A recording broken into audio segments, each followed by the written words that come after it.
ආයිබෝවන් ලැබුවා සිංහල දෙමළ අලුත් අවුරුද්ද කිරීම පෙන් සාර්ථක සුබුන් සුබ නවවසරක් වේවා කියලා කියනවා අපි සබ්ස්ක්‍රයිබර්ස් ඔක්කොටම අලුත් අවුරුද්දේ හා පුරා කියලා ආයේ චූටි වීඩියෝ එකක් අරගෙන මොකක්ද කියනවා නම් එමි මුල් ටික කියයි එතන ඉඳන් මම කතාව කන්ටිනියු කරන්න. හැමදාම මම වැඩිපුර කතා කරන්නේ මේකයි. දැන් අපි සාමාන්‍ය ස්ටේජ් එකට ඇවිල්ලා ඉන්නවා. අපි මුලින් පටන් ගත්තා ඒව ගැන කලින් අපි බ්ලොග් එකක් දාලා තියෙනවා කොහොමද අපි බර වැඩි වුණේ ඒ වගේ ස්ටෝරි එකක්. ඉතින් ඒක කියලා බලන්න. දැන් අපි කියන්නේ අපි මේ වැඩ ASCII ඔක්කොම ASCII අපි කියලා පොඩි එක්ස්පෙරිමෙන්ටල් ඩයට් එකක් කරගෙන යනවා. ඉතින් අපි හිතුවා අලුත් අවුරුද්දට ගොඩක් ඔයිලි ෆුඩ්ස් කාපු. ඔයාලට අර සිංහලෙන් මට ඒක ලොකෝට කියන්න තේරෙන්නේ නැහැ. ස්ට්‍රෙස් වෙලා ඔයාලගේ බර වැඩි කියලා ඒ වගේ මයින්ඩ් සෙට් එක අප්සෙට් ගිහිල්ලා තියෙනවා නම් අපිත් එක්ක මේ චැලෙන්ජ් එක මේ අපිත් එක්ක කියලා ඔයාලා හැමෝම කමෙන්ට් කරගෙන ඉස්සෙල්ලාම ඔයාලගේ බර කීයද කියලාද. ඉතින් අපි බලමු කොහොමද දවස් 7 කරන්නේ දවස් 7යිද 4යිද ඒක ඉතින් මම තමයි හරි මේක අපි දැන් මේක පටන් ගත්තේ අද මේ වීඩියෝ එක කරන්නේ අපි අඟහරුවාදා සවුන්ද ඒ කියන්නේ ඊයේ අපි පැය 22ක ෆාස්ටිං එකක් හිටියා. ඒ ඇතුළත අපි වතුර සහ පළතුරු බීම විතරයි බීම. මේ ලොකු කමන්නේ මේ කියන්නේ දැන් අපි දොඩම් ගෙඩියක් ගත්තා. දොඩම් ගෙඩිය ගත්තා බ්ලෙන්ඩර් කරා සීනි දාන්නේ. බිව්වා. අපි බිව්වා. සහ අපි කිරි එක නැවැත්තුවා. ඊට පස්සේ ඊ අපි මේ ෆාස්ටිං එකේ ඉඳලා ඉවර වෙලා අද පටන් ගත්තා අපි සැලඩ්ස් වල. ඒ කියන්නේ අපි මේ වීක් එක බෙදලා තියෙනවා සැලඩ්ස්. එතකොට ඔයාලා හිතන්න එපා සැලඩ්ස්ම විතරක් කියලා නෑ. සතියට දවස් 7ක් තියෙනවා. 7න් 5ක් තනිකර සැලඩ්. එතකොට ඊතුරු දෙක අපි බත් ග්‍රෑම් 100ක් පරිප්පු ටිකක් සහ ඒකට සැලඩ් එක. එච්චරයි. සැලඩ් එක අපිට ඔයාලට ඩිසයිඩ් කරගන්න පුළුවන් මොකද්ද ග්‍රීක් සැලඩ් එකක්ද වෙජිටබල් ඒ කියන්නේ සැලඩ් එකක් කියන්නේ මේකයි. දැන් ලංකාවේ කට්ටියට පලා වර්ග තියෙනවනේ. ඒකක් කියන්නේ සැලඩ් එකක් නේ. බොඩු කොළ ටිකක් නිකන් අරගෙන පොල් ටිකක් දාලා දෙහි ටිකක් දාලා මේ වෙලිච්ච මිරිස් කරලා බෙදලා ගත්තත් ඒක සැලඩ් එකක්. උනම සිම්පල් දෙයක් කිව්වා. හරිද? ඊට පස්සේ අපි ගමුකෝ කතුරුමුරුංග ටික හොදලා අරගෙන මේ ඒකට චූඩි ලුණු ටිකක් කපලා කොච්චි ටිකක් තලලා ඉංගුරිස්ම ටිකක් දාලා ගත්තනේ ඒකත් සැලඩ්.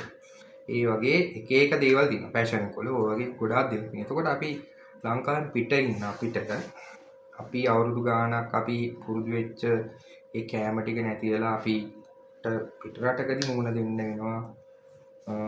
සමහරක් වෙලාවට ගොඩාක් මහත් වෙන්න පුළුවන්. ගොඩාක් කෙට්ටු වෙන්න පුළුවන්. නැත්තම් අනේ මන් දන්නේ. නොටිෆයි වෙන ටිකක් කාලයක් යනවා. ටික කාලයක් යනවා. ඒක ඇත්ත දෙයක්. මොකද අපි මේ දේ කියන්නේ අපිට ඊයේ අපිට හම්බුණා අපේ ලංකාවේ කෙනෙක් අපේ සබ්ස්ක්‍රයිබර් කෙනෙක්. අපි එයත් එක්ක පොඩි වීඩියෝ එකක් කරන්න ඉන්නවා ඉස්සරහට. මේ අත්දැකීම් බෙදා ගන්න මේක නම්. මේ මොකද ඒගොල්ලෝ කිව්ව දෙයක් තමයි ඒ අපිට හම්බෙච්ච සබ්ස්ක්‍රයිබර් දකුණු රටේ. එතකොට දකුණු පළාතේ කට ඔයාලා දන්නවා ලංකාවේ එක එක ප්‍රදේශයට කෑම බීම වෙනස්. දකුණු පළාතේ කට්ටිය වැඩිපුර මාළු සහ රතු කැකුළු. අපේ යාළුවල එළවලු. හරිද?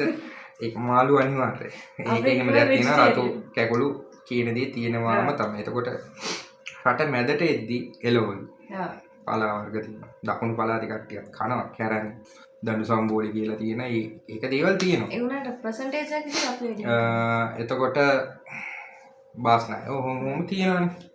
එතකොට ඒ මොන විදිහට ගත්තා ලංකාවේ කට්ටියගේ කෑම වේලක අනිවාර්යෙන්ම කොළ පාට දෙයක් තියෙනවානේ. මේක නැති වෙනවා මේ ලංකාවට ආවට පස්සේ. ලංකාවෙන් මේ එළියට ආවට පස්සේ සමාවෙන්න ඕනේ මේ ගොඩක් විශේෂකාරී දවසක් ඉවර කරලා මම මේ අපි මේ වීඩියෝ අපි ඉතින් ඔයාලට එකතු කරගෙන ඉන්නේ කියලා. ඉතින් ඒක බලපාන්න පුළුවන් සමහරක් කට්ටියට අධික තරබාරු. ඒ කියන්නේ දඩබඩස්. ටග්ගාල මහත් වෙනවා. ස්ට්‍රෙස් එකට මහත් වෙන්න පුළුවන්. ප්‍රශ්න ගොඩක් තියෙනකොට මාත් වෙන්න පුළුවන්. ඒ දේවල් බලපාන. එතකොට අපි මේ දේ අපි ප්ලෑන් කරා. අපි හිතුවා දෙකට. ඔය ඉතින් අපි බලන සමහර කට්ටියට එහෙම වෙන්න පුළුවන්. දවල් දෙකට නැගිට්ට කියන්නේ අපිට ඒක තමයි බ්‍රෙක්ෆාස්ට් එක. අපිට වෙන බ්‍රෙක්ෆාස්ට් එක. මොකද අපි දෙන්න ඊට ඉස්සෙල්ලා දවසේ කාලේ ඉවර කරන්නේ පාන්දර 1ට. උදේට නැගිට්ට ගමන් කරන දේ තමයි තට්ටික මැද්දා මූණ හොදගත්තා ආවා වතුර එකක් බොනවා. ඒක මිස්සුනේ වොෂ්රූම් ගිහලා ඉල්ල පරලිව. වතුර එකක් බොනවා. ඒ වතුර එක බොන්න කලින් ඔයාලා උදේට නැගිට්ට ගමන් වොෂ්රූම් ගිහිල්ලා ඇවිල්ලා ඔයාලා පුළුවන් නම් බර කෙරේ. බරලිය පළවෙනි දවස්. එතකොට ඒක තමයි ඔයාගේ පළවෙනි හරි බර. ඒ කියන්නේ මහතට ඇවිල්ලා තියෙන හරි බර. හිතන්නකෝ කමෙන්ට් එකක් අහන්න. 104ක් කියලා උනා. 104ක්. ඒ පුලින් පටන් ගත්තා. හරි. එතකොට 104යි කියන්නේ 104යි ග්‍රෑම් 400. ඒකම ලියන්න. මේක ලියලා ඊට පස්සේ ඔයාව වතුර එකක් බිව්වා. ඊට පස්සේ දැන් මං කියන්නේ බ්‍රේක්ෆාස්ට් එක කියලා. සරල දෙයක් ගන්න පැණි රහ බෑ. සීනි නැති. සීනි ගන්න එපා. හරි මේක මම ඩොක්ටර් කෙනෙක් නෙමෙයි. අපි එක්ස්පෙරිමන්ට් දවස් 5ක් කරලා අපිට රිසල්ට් එකක් තියෙනවා. ලොකුට මෙයාට රිසල්ට් එකක්. මගේ ලොකු රිසල්ට් එකක් තියෙනවා. ඔයාලට පේනවද නැද්ද මන් දන්නේ නැහැ. මගේ කිලෝ ඕවරෝල් කිලෝ 4ක්. ඔව් කිලෝ 4කට ගිට්ටු වෙන්න මට මං දවස් 5යි අද 6ත් එක්ක 6 වෙනි දවසත් එක්ක කිලෝ 4යි 5යි අතර ප්‍රමාණයක් මගේ බර අඩු වුණා. සහ අපි දවසක් කර දවසක් අපි කිලෝමීටරයක් හරි ඇවිදිනවා. දැන් මේ කාලේ රස්නේ නිසා හොඳට දාඩියක් දානවා. අපි ඩේ බයි ඩේ බ්ලොග් එක ඇඩ් කරනවා. ඊට පස්සේ වතුර එක බිව්වා. ඊට පස්සේ වාඩ අපි කියවනේ දැන් තේ බොන්න එපා නම් මනක්. මුන්තම දේ තමයි පිපිඤ්ඤා කැකරි. දොඩක් වගේ එකක් සීනි නොදා පුළුවන් නම් ජූස් එකක් හදාගෙන මේව කරන්න. සෙම දින කට්ටිය ගොඩක් කැකිරි නම් බොන්න එපා. කැකිරි කියුකම්බ බොන්න එපා. පුළුවන් තරම් පළතුරක් මේව කරන්න. ඩන්. මේ අපි කරන දේ ඈ. ඊට පස්සේ මම 4ට වැඩට යනවා. 4ට වැඩට ගිහිල්ලා මං රෑ 12ට තමයි මගේ වැඩ ඉවර වෙන්නේ. මම වැඩ ඉවර වෙලා එනකොට මේ හදනවා සැලඩ් එක සහ මීල් පඩේ ජූස් එක. මම එතකොට අර වැඩ කරන කාල සීමාව ඇතුළත මගේ පැය 10 හෝ 12 හෝ පැය 8 හෝ යම්කිසි කාල සීමාවක මම වැඩ කරන මේ කාල සීමාව අතර මම කිසිම කෑමක් කන්නේ නැහැ. හැබැයි මම ලීටර් 4කට ආසන්න ප්‍රමාණයක් මම වතුර බොනවා. ඒ කියන්නේ ලීටර් 4ක් කියලා මම කියන්නේ මිලිලීටර් 500 වතුර බෝතල. තමයි මම බොන්නේ. මවත් 500ක් තියාගෙන ඉතින් පුර බොනවා. අනිත් විශේෂම දේ තමයි ඔයාලා යූරින් වල කාලයක චෙක් කරන්න. ඔයාලා යූරින් පාස් කරන්න. මොකද ඒක ඔයාලට වටිනවා. ඒක ඔයාලා හොයලා බලුවොත් ඔයාලට ඒක විස්තර හොයාගන්න පුළුවන්. ඊට පස්සේ 12ට ආවා හොෂ්‍යයක් දාගත්තා. වාඩි වුණා. අපි දෙන්න සැලඩ් එක කෑවා. ඒ කන්න පුළුවන් ප්‍රමාණයක් තියෙනවා. ඔයාලා මේ රූටින් එකට පුරුදු වුණාම සැලඩ් මෙච්චරක් තිබ්බත් ඔයාලට කන්න පුළුවන් මෙච්චරයි. බඩ ඔයාලට හුරු වෙනවා.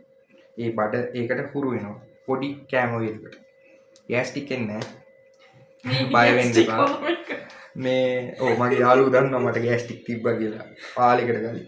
ඊට පස්සේ ඒ සැලඩ් එක ඉගිලා අපි එතකොට ජූස් එකක් බොන සීනි නොදා බීලා ඊට පස්සේ අපි දෙන්න ටීවී එක චුට්ටක් බලලා සීනි නොදා කියලා හරියට කිව්වනේ. සීනි නොදා තමයි කිව්වේ.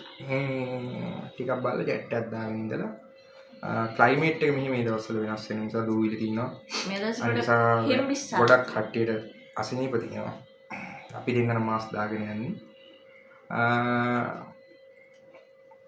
ඒ ටික කරලා ඉවරලා අපි ෆිල්ම් එකක් බලලා අපි දෙන්න පාන්දර 4:00ට 5ට තමයි බින්නේ. මොකද තමයි අපේ normal routine එක.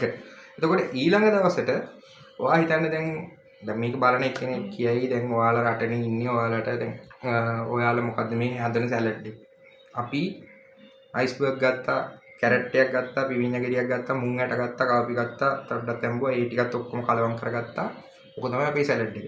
අපි දැන් හෙට කන්නේ සමහරක් විට පිපිඤ්ඤා ගෙඩියක් කන්න පුළුවන්. පිපිඤ්ඤා ගෙඩියත් එක්ක කැරට් ටිකක් හරි මුං ටිකක් හරි දාලා කලවම් කරලා ඒක සැලඩ් එකක්. සැලඩ් එකක් කියන එකට අනිවාර්ය සැලඩ් එකකට මෙන්න මේ දේවල් අඩංගුයි කියන දෙයක් මේ නීතියක් නැහැ. ඒක නිසා ඔයාලට තියෙන දෙයකින් ඔයාලා සිම්පල් දෙයක් මේව කරගන්න.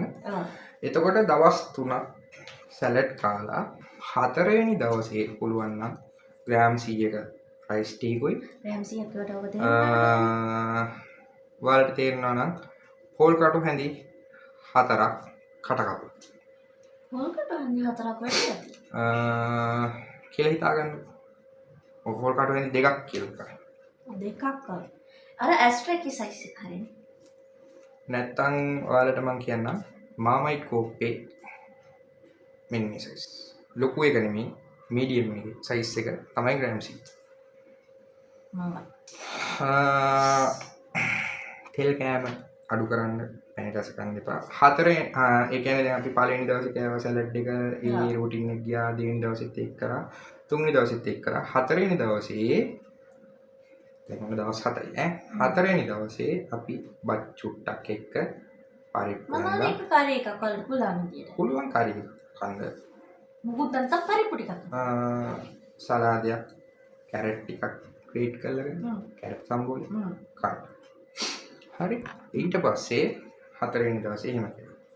5 වෙනි දවසේ back to salad juice A routine අපි පළවෙනි දවස් තුනේ කරා. 6 වෙනි දවසේ ඒත් අපි පළවෙනි දවස් තුනේ කරපු රූටින් එක. 7 වෙනි දවසේ ඒ කියන්නේ අපේ මේ රූටින් එකේ අන්තිම දවස. අන්තිම දවසේදී ඔයාලා ඒත් ග්‍රෑම් 200ක් කන්න එපා. ග්‍රෑම් 100යි සලාඩ් එකයි මේ පරිප්පුවත් එක්ක බත් චුට්ටක් කන්න. නාඩු කන්න එපා. ඊට පස්සේ ඔන්න ෆස්ට් වීක් එක ඉවරයි. ඕක තමයි අපි දැනට මේ වීක් එකේ දැන් අද ඉඳන් පටන් ගන්න දේ. පොයින්ට් ෆෝම් එකෙන් කිව්වොත් 1 meal per day වගේ තමයි යන්නේ. ඔව්. ඊට පස්සේ අපි මේක ලබන අඟහරුවාදා කියන්නේ හරියටම දවස් 7 වෙනි දවසේ අපි ඊළඟ ප්ලෑන් එක අපි කියන්නම් අපි මොකටද යන්නේ කියලා. ඔව්. එහෙනම් ඔයාලගේ weight එකක් දාන්න දැන් මගේ පාරින් ටිප්ස් තියෙනවා. දැන් මට වුණා අද කරගෙන යනකොට එකපාරට වගේ පොඩ්ඩක් ඉන්න. තව දෙයක්. එතකොට ඔයාලා හිතයි අපි එක්සර්සයිස් කරන්නේ නැද්ද කියලා. එමි එක්සර්සයිස් කරනවා. මට මේ දවස්වල තියෙන අධික වැඩ කටයුත්තත් එක්ක මගේ රැකියාව කොහොමද හිටගෙන ඉන්නේ කියන්නේ මගේ ජොබ් එකත් එක්ක ඉතින් මට නිකම්ම ඒක මෙය වෙනවා සහ අපි දෙන්න කොහොමද දවස් 2කට පාරක් ක්ලයිමේට් එකත් බලලා පොඩ්ඩක් එළියට යනවා පොඩ්ඩයි දැන් ඉන්න ටිප්ස් ටික කියන්න නැත්නම් කන්ෆියුසන් එකපාරට දැන් ඔයාලා කපල් එකක් නම් එකපාරට හස්බන්ඩ්ගේ බහින්න පුළුවන් weight එක දඩස් කරලා වයිෆ් ගේ බහින්න නැතුව නතර වෙනවා සමහරට වැඩි වගේ පෙනෙනවා දැන් අද මට එහෙම එකක් වුණා මේ වෙනකම්ම මගේ weight එක බලා ගන්න බෑ මොකද මට වොෂ්රූම් එක උනේ නැහැ ඒ වගේ දේවල් වෙනවා මේ බොඩි එකේ තියෙන ඉතින් එයාත් එකපාරට හා කියන්නේ අපි ඩයට් එකක් කරන් යනවා ඔයාට අද චීට් වුණා නම් ඉට්ස් ඕකේ ඒක රිග්‍රෙට් කරන්න එපා. හෙට උදේ ඉඳන් අපව පටන් ගන්න. එහෙමයි කියලා දවස් 7ක් අදින්න ඕනේ නැහැ. හරි. දැන් අද රැයට මොනවා හරි මොකක් හරි හේතුවකට කැවුනා කියන්නේ. ඒ කැවුනා නම් ඒක ඔයාලගේ අතේ තියෙන. දැන් ඔයා හිතන්නේ ඔයාලගේ ඉස්සරහට ගෙනල්ලා තියෙන රස කරන කැම ටික. ඔක්කොම කඳු ගණන් ගන්න එපා. පොඩි ප්‍රමාණ පෝෂන් කරගන්න. කන ප්‍රමාණය පෝෂන් කරගන්න. පොඩි ප්‍රමාණයක් කන්න. වෙනදට චුට්ට ගන්න. ඔයාලා හිතන්නේ ඉස්සර අපේ අම්මලගෙන් කොත ගහගෙන කන කොත ගහගෙන ගෑවා නම් කොත භාගයටත් අඩු කරලා භාගයටත් අඩු කරලා භාගය චුට්ට ඉතින් කන්නයි තියෙන්නේ. එහෙනම් අපි අපේ ඩයට් එක මෙහෙම වෙන්නේ කියලා අපි ටිප්ස් අන්න දැම්මා.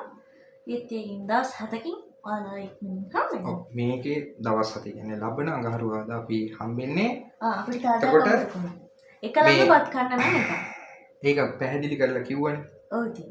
පැරදුන එතකොට 7 වෙනි දවසේ අපි ඒ කියන්නේ ලබන සති අඟහරුවාදා අපි හම්බෙනකොට කියන්න ඊළඟ වීක් එකේ කියන්නේ සෙකන්ඩ් වීක් එකේ අපි හදන ප්ලෑන් එක මොකක්ද කියලා. Diet plan. yes එහෙනම් ඉතින් මට ගැතුව සබ්ස්ක්‍රයිබ් සබ්ස්ක්‍රයිබ් කරන්න. ආ බෙල් අයිකන් එක ක්ලික් කරලා තියාගන්න අපේ වීඩියෝ එක දාපු ගමන් නොටිෆිකේෂන් එක මේ වෙන ගමන් කමෙන්ට් කරන්න, ෂෙයා කරන්න, ලයික් කරන්න අමතක කරන්න එපා. බර වැඩි වෙච්ච දුකින් ඉන්න ඔයාගේ යාළුවටත් මේක ෂෙයා කරන්න. හැබැයි මම ලංකාවේ හිටියන මේ දවස්වල කන්නේ වැඩිපුරම කොකිස්.